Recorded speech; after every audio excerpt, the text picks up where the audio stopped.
The morning they left, my mother didn't even knock on my bedroom door. I heard the moving truck outside at 7. I heard my sisters laughing about something in the hallway, the sound of boxes scraping across hardwood, my father's voice giving instructions. And then, about 40 minutes later, I heard the front door close. Not slam, just close. Quiet. Final. I lay there for a few minutes staring at the water stain on my ceiling that had been there since I was 9 years old, and my older sister flooded the upstairs bathroom because she forgot the tap was running. Nobody ever fixed it. That was always my job. But I hadn't gotten around to that one yet. I got up. I walked through the house. It was empty. Not just of people, of everything. The furniture, the artwork, the stuff that had accumulated over 28 years of a family living in one place. Even the curtain rods were gone. They had taken the curtain rods. My phone buzzed. It was my mother. Hope the month gives you enough time to get settled somewhere. We left the broom in the hall closet. Don't forget to return the keys to the real estate agent by the 30th. Love you. That was it. I sat down on the floor because there was nowhere else to sit, and I read that text 3 times. Love you. After everything. After all of it. Let me back up, because none of this will make sense if I just start from that morning. I moved back home when I was 23. I know how that sounds. I had a perfectly good apartment in Kitchener, a job I liked, a life that was starting to look like something. But my grandmother on my mother's side had a stroke in the spring, and she couldn't be left alone. And my 2 older sisters had kids and husbands and reasons they couldn't upend their lives. I was the only one who was, as my mother put it, flexible. That word did a lot of work in our family.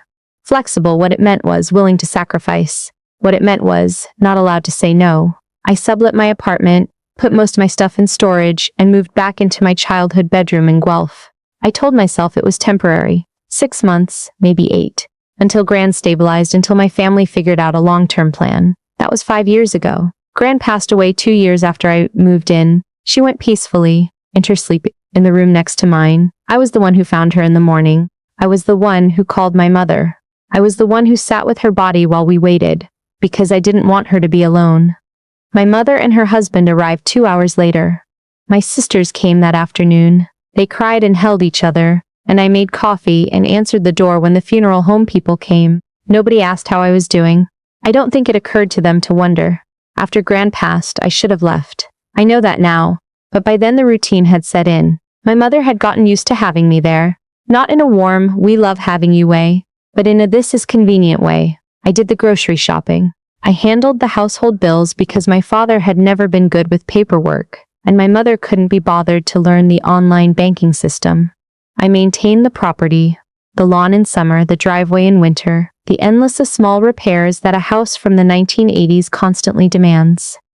I also kept working. I had switched to remote work by then, doing financial analysis for a consulting firm out of Toronto, and I was good at my job. I was earning well. But I was paying below market rent to my parents. My mother had suggested a number early on, and I'd accepted it without pushing back because I was 23, and I felt guilty for not contributing more. And somehow 5 years had passed, and I was still paying the same amount, and nobody had ever suggested revisiting it. My sisters thought I had the good deal. I could tell. They'd make comments at Christmas dinners, little jokes about how nice it must be to live rent-free. It was never rent-free. It was never close to rent-free. But correcting them felt like more trouble than it was worth, so I'd smile and let it go. My older sister and her husband had their own house in Oakville. My younger sister rented a condo in Hamilton with her boyfriend. Neither of them had spent a single night under that roof since I moved back. Not one. But every time my mother needed something, the windows cleaned, a contractor called, the car taken in for service. She called me. Every time. Not them. Me. I used to think it would change. That at some point they'd see what I was doing and something would shift. That my mother would call one of them for something, just once, and I could breathe. But that call never came. I was the reliable one, the available one, the flexible one. The first sign that something was different came on a Tuesday in October. I was working at the kitchen table. My desk setup was in my room, but I liked the light in the kitchen in the morning, when my parents came in together. That was unusual. My father rarely came downstairs before 10 on a weekday. They sat down across from me, and I thought someone had died. My mother said they had been thinking about downsizing. She said the house was too big for just the two of them. She said they'd been talking to a real estate agent. She said the market was still decent in Guelph, and they wanted to take advantage before things shifted again. She said I had 30 days to find a new place. I remember the specific feeling of that moment. Not quite shock. I think some part of me had always known this was precarious, that I was living in someone else's house and that could change. But 30 days. And the way she said it, like she was telling me the dishwasher was broken. No lead up. No, we wanted to give you as much notice as possible. No acknowledgement that she was asking me to dismantle my entire living situation in a month. I asked how long they'd been talking to the agent. She said a few weeks. A few weeks. They had been planning this for weeks and said nothing. I had been grocery shopping and shoveling the driveway and troubleshooting the furnace and paying my mother rent while they were quietly arranging to sell the house out from under me. I said I understood. I thanked them. I went back upstairs and I sat on my bed and I did not cry, which surprised me. I just felt very still, very clear-headed, like when everything gets loud and then suddenly quiet. I called my best friend that afternoon. She lives in Vancouver now, but we talk almost every day. I told her what happened. She asked me where I was going to go. I said I didn't know yet. She said that was horrible and she was sorry. Then she asked, almost as an afterthought. She'd been following the Guelph real estate market for a while because she was thinking about moving back east. She asked if I knew what the house was listed for. I didn't. But I found out. My parents had accepted an offer. The listing hadn't even been public for a full week. The offer was slightly under asking, and asking was already higher than I would have guessed, because the market in that part of Guelph had moved significantly in 5 years. A brick detached on a decent lot, finished basement, good bones. I knew this house. I knew every inch of it. I had repaired half of it myself. I don't know exactly what happened in my head in the next 24 hours. It wasn't something I'd planned. It wasn't like I had been quietly scheming. It was more like a door I hadn't known was there suddenly opened, and I walked through it before I could talk myself out of it. I had savings, more than most people knew about, because I'd been putting money away consistently for years, and I had never really had much to spend it on.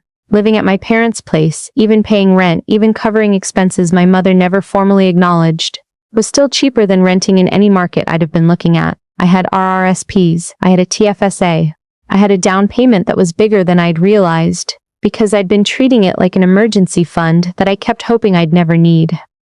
I had a financial advisor I'd been working with for a couple of years. I called her the next morning. I told her I was thinking about buying. She asked where. I said, the house I'm currently living in. There was a pause. Then she laughed a little. Not unkindly, she said, well, that's one way to do it. The offer my parents had accepted hadn't closed yet. The deal was conditional. The buyers had a financing condition that was still outstanding. My financial advisor knew someone in real estate. I made some calls. By the end of the week, I had a pre-approval and a plan. The buyer's financing fell through. Conditions not met. The deal collapsed. My parents were frustrated. My mother called me while I was in the middle of a work call and vented about how unreliable buyers were these days. And wasn't it exhausting? And they just wanted this to be done. I said I was sorry to hear that and I'd call her back. And then I sat for a moment after I hung up and felt something I couldn't quite name. Not guilt. Something else. Something that felt almost like clarity. I had my agent reach out. I won't pretend I didn't feel something strange about the whole thing. I was buying my childhood home from my parents, and they had no idea it was me. The offer came through their agent. It was clean. No conditions, competitive price, quick closing. My parents accepted within 48 hours. My mother texted me the night the deal was signed. She was relieved. She said the new buyers had come in strong and they were happy with the terms. She said she was finally feeling like things were falling into place. She asked if I'd been looking at rentals. I said I was working on it. She said I really should get moving because the closing date was coming up faster than I thought. 2 days before the move-out date, my family came to pack up the house. My sisters were there with their husbands, everyone cheerful and busy, wrapping dishes in newspaper and hauling boxes to the truck. My mother had already started mentally decorating the new condo she and my father were moving into, in a retirement community near Barrie. She talked about it all afternoon, the amenities, the walking paths, the indoor pool. At one point my older sister found me in the kitchen and said, not unkindly but not kindly either, that I should have moved out years ago, that it would be good for me. That living at home at my age wasn't healthy. I looked at her. I thought about 5 years of grocery runs and furnace filters and the morning Gran died and the curtain rods. I said, "You're probably right." The morning they left, my mother sent that text. "Love you. Return the keys by the 30th. I walked back to the kitchen. I made coffee. I stood at the window and looked out at the backyard. The garden I'd replanted 2 summers ago because the original landscaping had gotten overgrown. The fence I'd had repaired after a windstorm. The bird bath I'd bought at a garden center because my grandmother used to love watching birds from this window. The keys in my hand were mine. I was the buyer. I was the one who'd submitted the clean offer and closed in 30 days. My parents had handed the keys to their agent, who'd handed them to mine, who'd handed them to me. The whole chain had moved through enough hands that by the time the paperwork was signed, it was just numbers on a page, to everyone involved. My family didn't know. My parents moved into their condo and started telling people about the wonderful young couple who'd bought their house. My older sister reposted something on Instagram about new beginnings and fresh starts. My younger sister sent me a link to an apartment in Hamilton that she thought I might like. I didn't respond to that one. 6 months passed. I had settled in. I painted the hallway the color I'd always wanted it. A deep, calm blue that I'd thought about for years. I replaced the kitchen tap. I fixed the water stain on the ceiling in the back bedroom. I had a contractor come for the things I couldn't do myself, and I paid for them with my own money, and I made the decisions I'd always made in this house, except now I made them as the owner. I liked living alone. I had not expected to like it as much as I did. The quiet was something I hadn't known I was starving for. My mother texted in the spring. She and my father had run into some trouble with the condo fees. They'd increased significantly, and the reserve fund assessment was unexpected. She was asking if I was settled somewhere, if things were okay. She said she felt bad that she hadn't checked in sooner. I told her I was doing well. I told her I had found a place. She asked where. I said Guelph. She said, "Oh, that's nice." She hoped I was closer to downtown this time. The old neighborhood was so far from everything. I told her the commute was fine actually, very manageable. A few weeks after that, my older sister mentioned to my mother that she'd driven past the old house and the front garden looked really good, and she'd noticed someone had repainted the trim and replaced the mailbox post. My mother said the new owners must be taking good care of it. My sister said it was nice to know. Neither of them thought to ask who the new owners were. Why would they? That wasn't information that concerned them. The moment I found out my mother finally connected the dots was through my younger sister, who called me on a Saturday afternoon sounding like she was trying very hard to keep her voice neutral. She said, "Mom wants to know if you're living in the house." I said, "I own the house." Silence then. "You're the buyer?" I said yes. She didn't say anything for a moment. Then she said very quietly, "How?"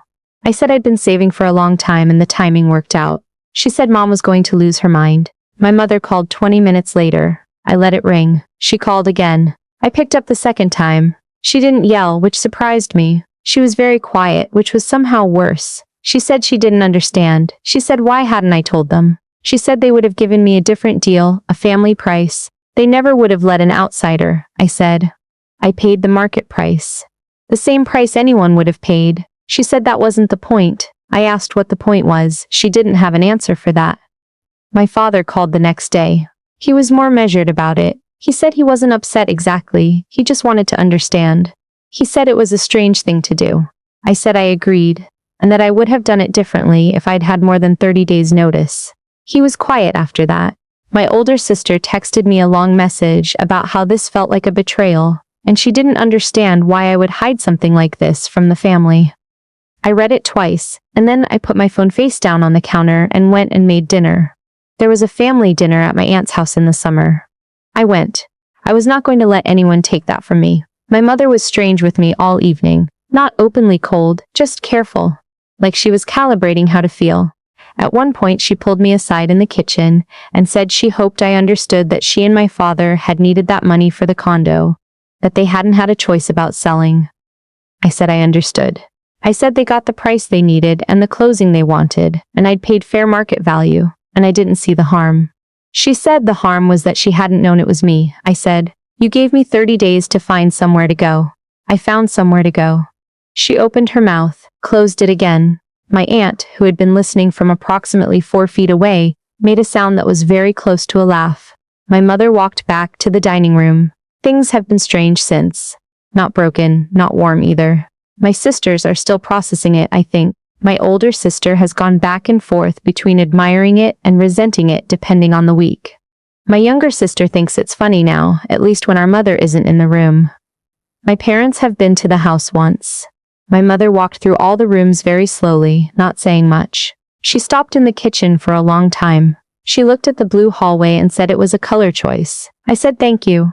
She said she could see I'd done a lot of work. I said I had. She sat down at the kitchen table, the same table she'd sat at when she told me I had 30 days, and she looked out at the backyard for a while. I made tea. I brought her a cup and sat down across from her, and we were quiet for a bit. Then she said, I wish you had told me, I said. I know. And that was the most honest conversation we'd had in about 5 years. I'm still here. Still working from the kitchen table in the mornings because the light is good. The garden is starting to fill in the way I want it to. I found a bird bath almost identical to the one my grandmother used to love, and I put it in the same spot by the cedar hedge, and sometimes in the early morning I watch the birds from the window with my coffee. This is my house. I bought it legally, at fair market value, with money I saved while caring for this family and this property for 5 years. I don't need anyone's blessing. I don't need anyone to tell me I did the right thing or the wrong thing or something in between. I just needed somewhere to stay. Turns out I found it.